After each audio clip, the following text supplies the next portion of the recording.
Broadcasting from the business capital of the world, this is the Podcast Business News Network.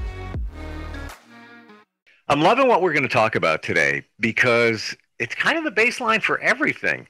It is the science of You got it. the science of decision making.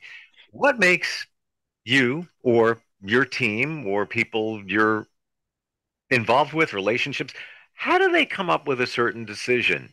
What's the science behind it? It's not just I'm going to make a choice here, A or B.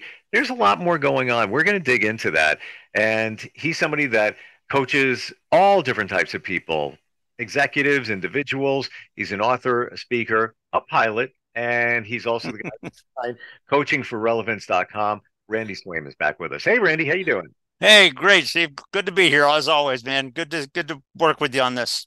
Same. We learn so much every time we talk with you, and this one's a pretty interesting topic we got going on here in terms of the way decisions are made. Yeah.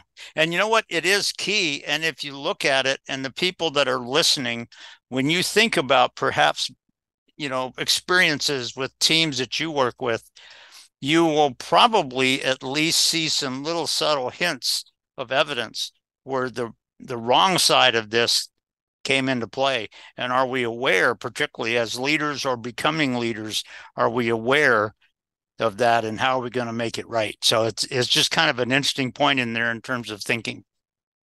In terms of thinking, how does somebody make a decision? What's actually going on scientifically in their brain?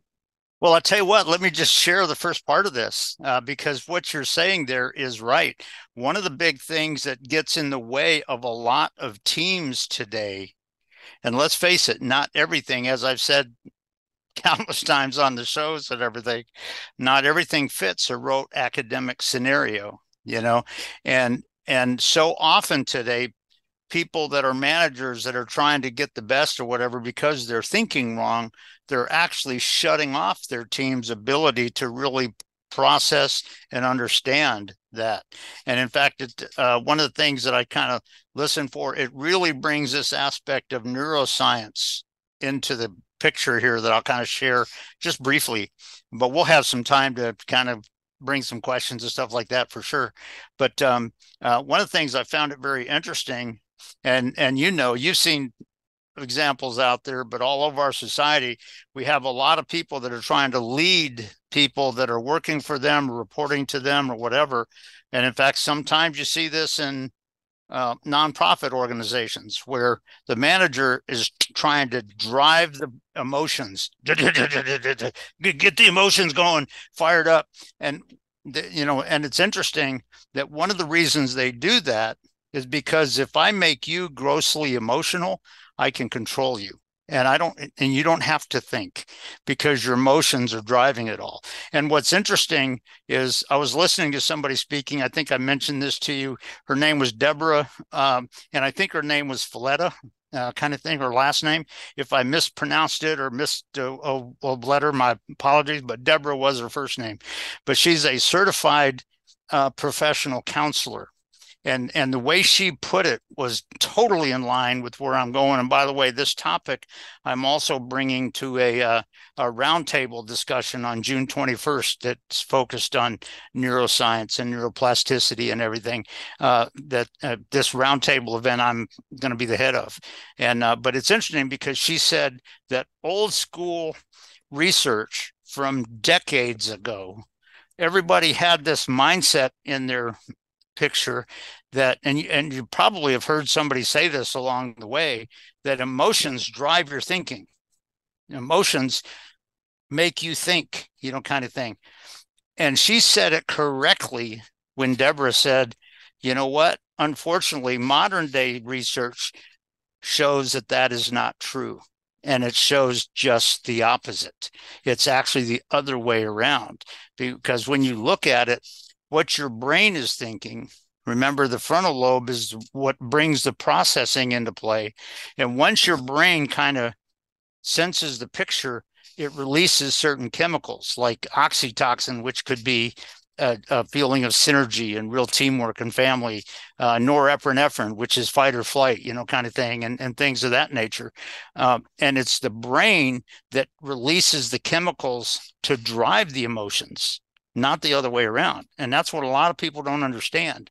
And what I tell people is simply this aspect, that if you're trying to drive emotions in your people and use that as a control freak mechanism for your people, not only are you disconnecting their belief in your leadership in a lot of ways, but what you're also doing is you're having them shut off their mental processing, their ability to perceive and process the situational awareness that seems to be coming on scene. And what you're doing is you're taking their ability to process that part of their brain and just putting it in the closet and locking the door. And so what you find is that when you're in a challenging situation and your team is the one that's right at the front line to it, they can't process, they can't see it, they can't perceive it, they can't make good decisions.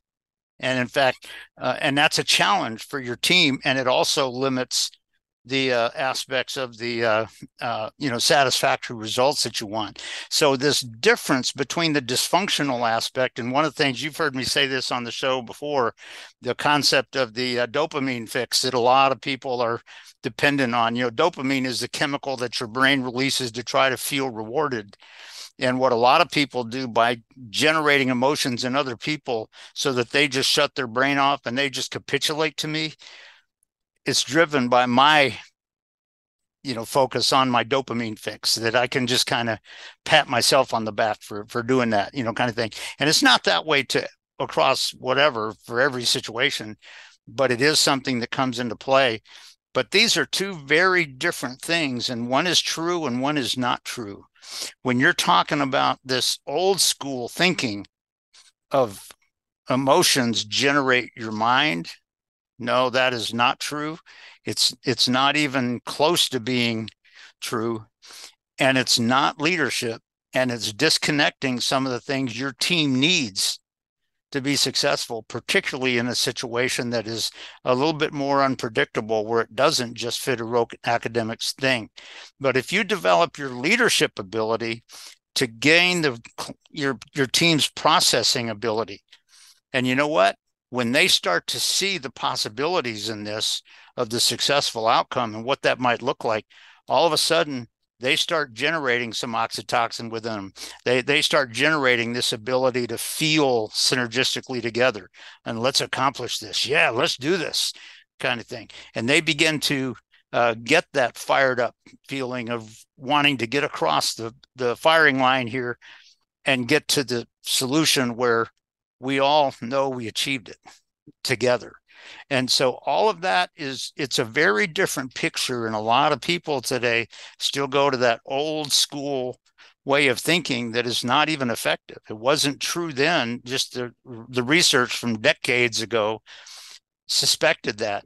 But the current research that we have now, and this is what this speaker was talking about correctly so, that disprove that way of thinking.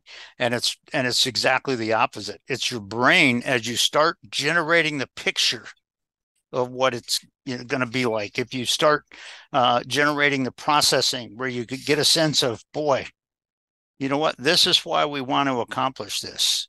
It's not just so I can get a pat on the back. It's not just so I can get $20 extra or whatever or anything like that. But it's like, you know what, if we do this, boy, not only have we accomplished something amazing, not only maybe will people talk about us, but you know what? If we accomplish this thing, we're actually better able to handle an even more stressful situation because we've taken the step in a good direction in what we're becoming and all of these kind of things. But once you get that picture in your brain and there's some clarity on that, not just superficial where the leader says, we want to do this, that's not what I'm talking about. What I'm talking about is having conversations with your team so that they can create that. And that's something that is key when you're talking about not taking your team's processing ability and throwing it in the closet and just locking the door. And I'll just tell you that one of the things to do that sometimes, and you've heard me say this before, I think I mentioned my 3 P's of success, and the third P was proactivity. And there are times when, guess what? You, the leader, have to be proactive and bring that to your people a little bit before it's actually required. So they give some thought to it and they get the picture of it. And so when the factors come on board, the factors may be just a little bit different, but because they have processed it all and they have clarity on it, they know how to adapt and adjust and make it happen. And so these are just some key things, but these are 2 different aspects. One is the old school that's not even correct. It wasn't then, but just nobody had the facts to understand it. But this aspect of the other way of, helping your team process their brain so that they really gain clarity on that. Sometimes, when the chemicals are released by the brain, guess what? That'll generate some emotions. But at that point, success can really happen. And so it's just an interesting difference between those 2. Do you feel, and I want to go back to what you said before, Randy. Yeah. Those on the front line, they're the ones that can't effectively make decisions because they're in the fire. Their emotions are flying high, running high. In that situation, as a leader, should you kind of lean back on them and not worry about them making these decisions only because they're in I guess it would be a vulnerable spot? You know what? And I would say this, that are there times with a leader, depending on your situation, and let's take it to a combat situation like you're talking about it. There times when you would take some leadership in it and not just have them do it while people are shooting at them. Yeah, there can be some times on it, but here's the benefit of it. If you went with this true mindset of generating their processing, there's a couple of things that are a benefit out of your people when they hear what you're leading. Because as they're getting shot at and they hear you give an order and they go, oh, you know what? Yeah, that's right in line with kind of what we need to do. Yeah. They go, yeah, let's do that. Or if they see some unique factors coming on scene that you didn't expect, and they hear your little of adaptation to it because they've had some processing ability on it, they don't get that flight feeling inside. They know that you're for their benefit. And again, that can be built when you're helping them process and you're not just having them shut their brain off and obey what I tell you to do kind of thing. And all of that is a way that you can build this aspect of synergy and belief in the team, even when times are tough. And so a lot of that, are there times when the leader would need to step up a little bit more? Yeah, there are. But you know what? Depending on how you prepared their mental processing, and I don't mean just do what I tell you to do. That's kind of an overly simplistic, stupid way of doing it. But if you've given them the picture and experience to a certain way where they kind of see that what you're doing is right in line with that picture, they trust it. And they know that, yeah, this is right. This is good. And so all of those, there's several different aspects of what you just said. It's a very good question, but it's some aspects about thinking about that. And are there times, interestingly enough, particularly when you're talking about war, it sounds kind of crazy, but are there times when the leader's got to go out and stand in front of the people and say, let's go, you follow me, and take the lead into it? Yeah, there are some times throughout history, there have been some times where the leaders had to do that. But you know what? When the people get a sense where it's not you just telling them what to do, but you are their teammate and you're leading it, and they sense that and they experience that, what it does is it gives them a degree of confidence because of what they experienced in this processing time. But that doesn't happen just because you got emotions. And so it's a key difference that a lot of people in today's world don't truly understand. But if you understand neuroscience and you understand how the brain really works and how that success really happens and how the person's situational awareness is higher because they had a chance to process it over the last few days or whatever, all of that is a key part of this. Do you think a lot of managers, leaders play the emotional card? So, Yeah. you know what, you mentioned that before, and I can see that clearly happening where they know how to press the buttons of some of their employees so that they can get them more vulnerable. It's a mind trick, basically. I wouldn't say it's a mind trick, it's an emotion trick. Sure. Because the mind trick, the one place where it is a mind trick, but the short answer to your question is, do I know that there's people out there that do that? Yep, kind of thing. Unfortunately, yes, it's part of. In fact, it's part of our whole society. As I think about it right now, I've got it, and it's somebody I worked with years ago, and I have to call him back at 4:30 today. Don't tell him I said anything right now. However, I'm in a different place because he was my superior way back in the day. Yeah. He works, basically I buy from him. Right. There you go. But when I think of it, he was pretty crafty in doing that as I watch other employees. And I'm going to say, especially women, he would know what buttons to press. And, and I would hear them say, I can't believe I got to deal with this today. Well, maybe there's a reason that it's going down that way. And you know what? Some of the people that do that, it may sound a little bit crazy, but it's a real professional thing, in my view, in the way I'm thinking on this question. It's a good question. Are there people out there doing that? Yes, there are. But here's the thing. Does it mean that they're playing games just because or whatever? What it could mean is that as they came up through the ranks, this was sort of taught to them because back in the day, they thought this was the way to work. But you know what?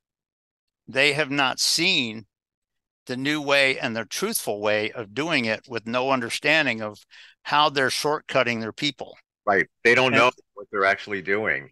That's right. There's a certain aspect of training that they have to, bring in. And it doesn't mean you got to go out there for a 6-month course or anything like that, but an awareness aspect of it and how this kicks in to be that people have to be aware of. And so that's the key.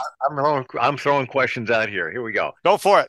The people that do that, do you think that they might lack some confidence, and that's how they place themselves a little stronger in their positioning by preying on the emotions of their team? As an executive coach, I would say absolutely. Does it mean that it's every single one out there? No, not necessarily. But are there some that, like you said, feel that way? And so what they're trying to do is keep our team spirit, if you will, keep our spirit from going somewhere where I'm not comfortable or whatever, and all this kind of stuff. It's interesting. I shared a situation with you back when I was the site manager at Griffiths Air Force Base up in Rome, New York. And there was, I heard my team, just very quickly, I heard my team coming up with a new idea. And most people would try to jump in and control that. What I did is I let them explore it for a little bit. And one guy was going to sit down, one of the aviators was going to sit down and write out some notes on a pad. But halfway into his chair, he froze because all of a sudden he realized, oh, the boss is here. And he looked at me like this. And all I did is I looked at him and I winked and I nodded my head. That's all I did. I just winked at him and I nodded my head. And he just smiled and sat down and wrote some notes and stuff. But are there a lot of people that are not comfortable with that because of things that maybe they're afraid of, or they're not comfortable with, or they're not confident of, or whatever? Maybe there was some situation that they had in their journey that made them scared of it. Sure. And so are there people like that deal with that? Yep, absolutely. Interesting. Wow. I don't want to give anybody ideas.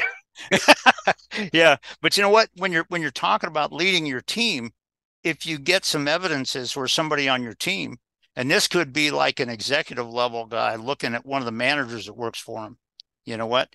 If you start to see some evidences about that, how do you need to coach them to help them overcome that?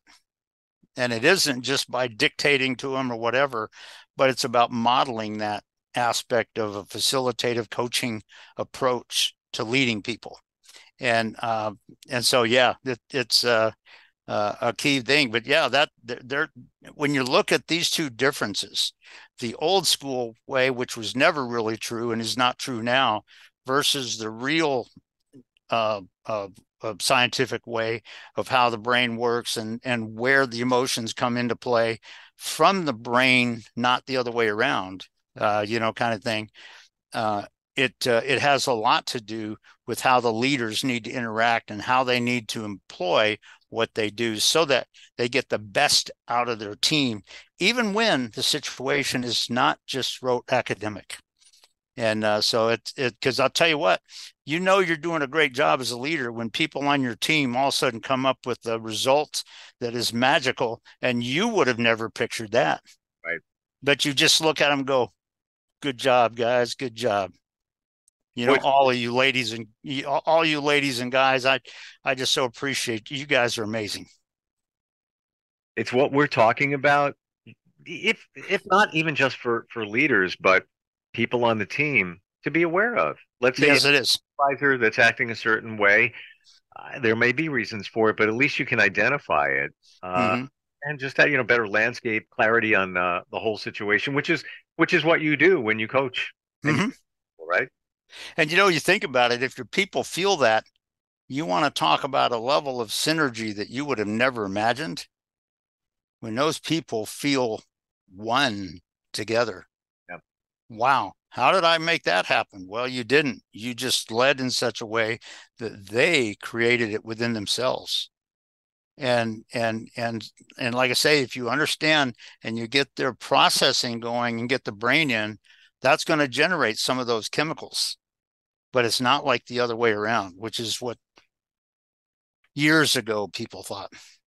So it's really a key point, and it's a key aspect, as you can sense, that when you're talking about leadership, and actually when you're talking about developing your team to people, developing leadership in your team people so that they can be promoted up and do well for the company years down the road, kind of thing, and prepare them for promotions and stuff like that. All of that also comes into play with how this works and how this plays out. And guess what?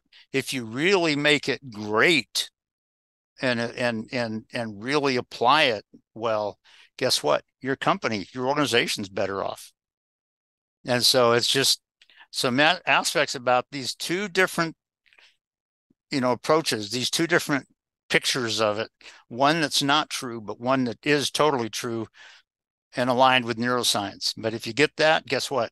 You're going to be a leader that your boss looks at you and goes, you know what, madam or buddy, you're awesome. Tell you what, we got this higher position available. You interested in putting in on it? Kind of thing. And you never know. So it's big thing. What we're talking about is things that was our perception of how emotions are driven or vice versa. How do we work with you? How do we find you, Randy? Okay. It's as you know, you can go to my website at coachingforrelevance.com, and it's down at the bottom of the first the homepage there. You'll see my email and my cell phone number. As you know, I don't do sales calls, so if you call or whatever, I'm not going to give you a sales pitch. If you got a need that you're looking possibly for a coach, yeah, we'll come up with something. But just to build relationships, to have a conversation, let's do it. And so that's a key aspect when you look at this particular concept, because this is something that's very different than a lot of people 30 years ago were taught. I think it's exciting learning this, because now when you work with anybody, now you know how they're coming up with a decision, what's driving it. I always thought it was the emotion. Yep. And most people do, because that was the old school thing that a lot of people were teaching.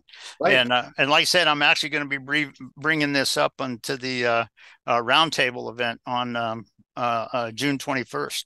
But it's just it's a key insight for leaders to understand. And how are you doing it in a way that is truly effective and is truly going to get you there? Or how are you going back to what you gravitated to, what you learned, say, 30 years ago incorrectly? Yeah. And because if you're applying it that way, you're taking your team's processing ability and vision and throwing it in the closet and locking the door. That you don't want to do, for sure. Well, I have that phone call at 4:30 with that guy that used to do it all the time. Well, I'll tell you what, I know it'll be a friendly phone call for you guys for sure. And nothing bad. But like I said, it's just something that, it's an old school thought that was not truly true then, although people didn't have any evidence or research that showed anything different. But now people are realizing, when you understand how the brain works, this other neuroscience related aspect is really the heart of it all. In theory, the old school thought makes sense. So that's we'll subscribe to it. Randy, thank you so much for being here today. Learned a lot. Sounds good. Well, I'll tell you what, Steve, we'll look forward to doing it again. Are you looking for even more of the podcasts and hosts that you love? The Podcast Business News Network is proud to announce that you now have even more ways to listen live. Check out the MyTuner Radio, online radio box, and Simple Radio apps on iOS and Android, or find us online. Search for Business News Network on mytuner-radio.com, or search Podcast Business News Network on streama.com and onlineradiobox.com/US. Take your podcast on the go and don't miss a minute of the action.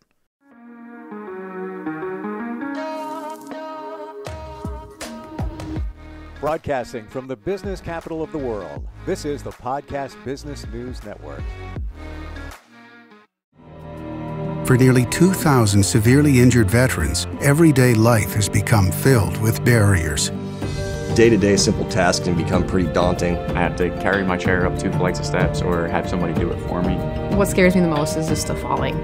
When I'm struggling with my house, I think, to have that one great barrier just knocked down, it's crucial.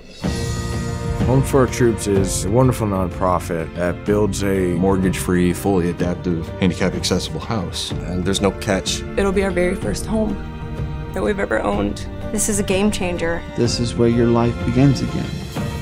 We need you to join us in completing this important mission. Please visit hfotusa.org and help build homes and rebuild lives. Because of you, everything's going to be okay.